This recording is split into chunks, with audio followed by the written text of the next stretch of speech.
Hello everyone, welcome to your channel GK facts में। दोस्तों, आज की डेट है 13 सितंबर 2021 और जानेंगे 13 सितंबर 2021 से करंट अफेयर का इंपॉर्टेंट टॉपिक। आज का हमारा टॉपिक है भारत डेनमार्क ने अब तटीय पवन पर उत्कृष्टता केंद्र लॉन्च किया है। इंपॉर्टेंट टॉपिक है आप सभी के एग्जाम पॉइंट ऑफ व्यू से, साथ ही जो इंप्रूवमेंट करना चाहते हैं रियल में उन सभी के लिए तो वेरी इंपॉर्टेंट टॉपिक है आज का। ठीक है, और इसका पीडीएफ का लिंक वो मैंने आपको डिस्क्रिप्शन बॉक्स में दे दिया है, वहाँ से आप लोग डाउनलोड कर सकते हैं। और जो न्यू स्टूडेंट्स हैं जीके फैक्ट्स की फैमिली को सब्सक्राइब एंड शेयर करना ना भूलें। दोस्तों, जैसा कि मैं आपको डेली बताता हूँ, मैं आपको अगर कोई भी टॉपिक कराता हूँ तो मैं आपको उसमें जीएस का क्वेश्चन और साथ ही करंट अफेयर का क्वेश्चन जो भी बनता है वो मैं आपको बताते हुए चलता हूँ। सो प्लीज़ वीडियो को वॉच एंड तक करना ना भूलें। क्लियर है? सो क्लास के स्टार्ट करते सबसे पहले आज का हमारा फर्स्ट पॉइंट है केंद्रीय ऊर्जा और नवीन और नवीकरणीय ऊर्जा मंत्री आर के सिंह। यहाँ पर इनको याद रखना, आर के सिंह ने 9 सितंबर 2021 को नई दिल्ली में डेनमार्क के जलवायु ऊर्जा और उपयोगिता मंत्री, यहाँ पर इनका नाम ध्यान रखिए कि डेनमार्क के जलवायु ऊर्जा और उपयोगिता मंत्री डैन जॉर्गेनसन से मुलाकात की है। सो देखिए, पहला यहाँ पे पॉइंट्स क्या बनता है हमारा इंपॉर्टेंट कि भारत की ओर से जो है नवीन और नवीकरणीय ऊर्जा मंत्री आर के सिंह ने 9 सितंबर 2021 को नई दिल्ली में, कहाँ पर, नई दिल्ली में डेनमार्क के जलवायु ऊर्जा और उपयोगिता मंत्री जो कि जिनका नाम है डैन जॉर्गेनसन से मुलाकात की है। ठीक है, क्लियर, इंपॉर्टेंट है, याद रखना। अब इमेज में दिखा दूं सो देख लीजिए, ये रहे डैन जॉर्गेनसन जो कि कहाँ के मंत्री हैं, डेनमार्क के। ठीक है, उपयोगिता मंत्री है डेनमार्क के। वहीं आर के सिंह ये भारत की ओर से मंत्री है। ठीक, क्लियर, इंपॉर्टेंट है। ठीक है, ये सब बात है आपने याद रखें जो मैंने आपको बताया। इमेज देख लीजिए क्योंकि इमेज से जो है ज़्यादा इफेक्ट पड़ता है याद होने पर। वहीं इसके मुख्य बिंदु की बात करें तो ये रहा इसके मुख्य बिंदु। इस बैठक के दौरान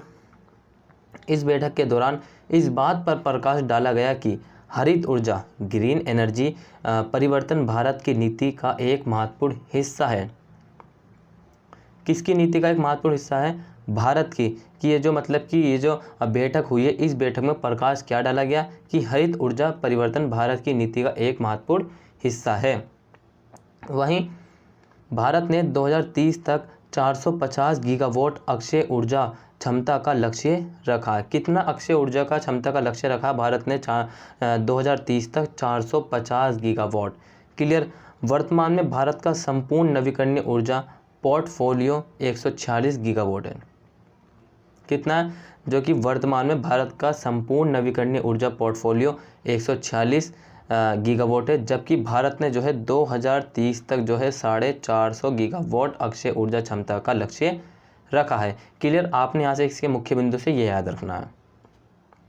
वहीं इसके और मुख्य बिंदु और पॉइंट्सों की बात करें सो मंत्री ने कहा कि G20 देशों में से केवल भारत की कार्यवाही तापमान में वैश्विक वृद्धि के संबंध में पेरिस जलवायु समझौते के अनुरूप है।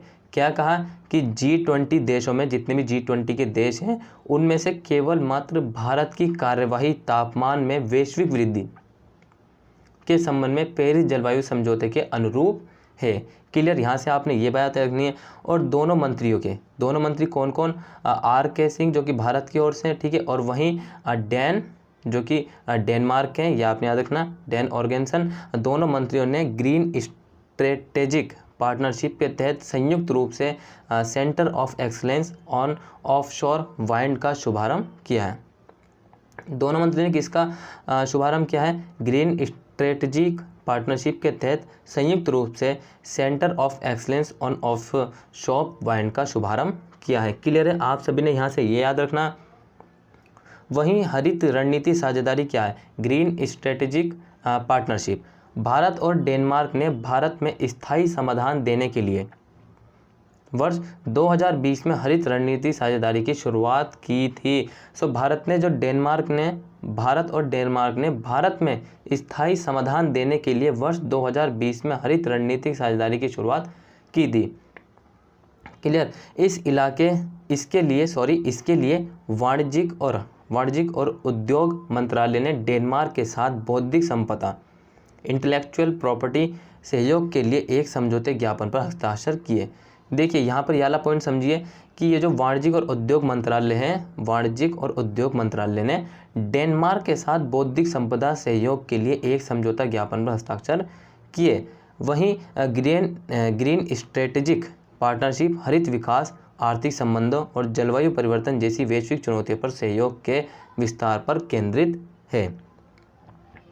सो किस पे केंद्रित है? ग्रीन स्ट्रेटेजिक, ये जो पार्टनरशिप है, हरित रणनीति साझेदारी, ये हरित विकास, आर्थिक संबंधों और जलवायु परिवर्तन जैसे वैश्विक चुनौती, जो विश्व में जो चुनौतियां हैं, ठीक है, जो कि आ रही हैं, उस पर सहयोग के विस्तार पर केंद्रित है। क्लियर? यहाँ से आपने ये याद रखना, ठीक है। और वहीं बात करें इसके इस पॉइंट्स की, ये क्या कहता है? हरित सामरिक साझेदारी के प्रमुख बिंदु। अब ये क्या है? ये देखिए, इस साझेदारी के तहत विशिष्ट प्रौद्योगिकियों और विशेषज्ञता वाली डेनिश कंपनियों ने भारत को अपने वायु प्रदूषण नियंत्रण लक्ष्य को पूरा करने में मदद करने की पेशकश की है। किसको मदद की जा रही है? भारत को। किसके द्वारा? कि जो साझेदारी हुई है, हरित सामरिक साझेदारी के जो प्रमुख बिंदु हैं, इसमें विशिष्ट प्रौद्योगिकी और विशेषज्ञ वाली डेनिश कंपनी है। डेनिश कंपनी है डेनमार्क की, जिस कंपनी के द्वारा भारत को अपने वायु प्रदूषण नियंत्रण लक्ष्यों को पूरा करने में मदद करने की पेशकश की है। जैसे कि आप सब लोग जानते हैं कि पॉल्यूशन बहुत ही बढ़ता रहता है, ठीक है, कुछ देशों में कम होता है, कुछ में कम होता है, बस यही अंतर है, ठीक है। वहीं जो है, जो डेनमार्क की कंपनी है डेनिश, जो कि विशिष्ट प्रौद्योगिकी और विशेषज्ञ वाली डेनिश कंपनी है, उसने क्या कहा?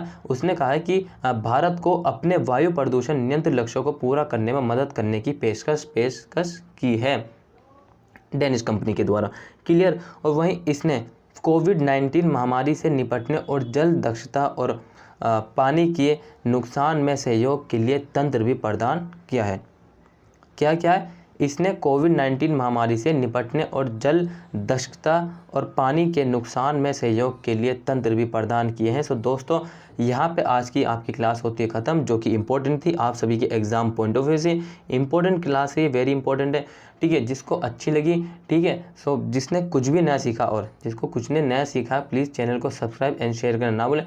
साथ ही जो है कमेंट बॉक्स में कमेंट करके जरूर बताना। Till then take care, all the best, have a nice day, thank you for watching this video. मिलते हैं नेक्स्ट क्लास में जल्दी।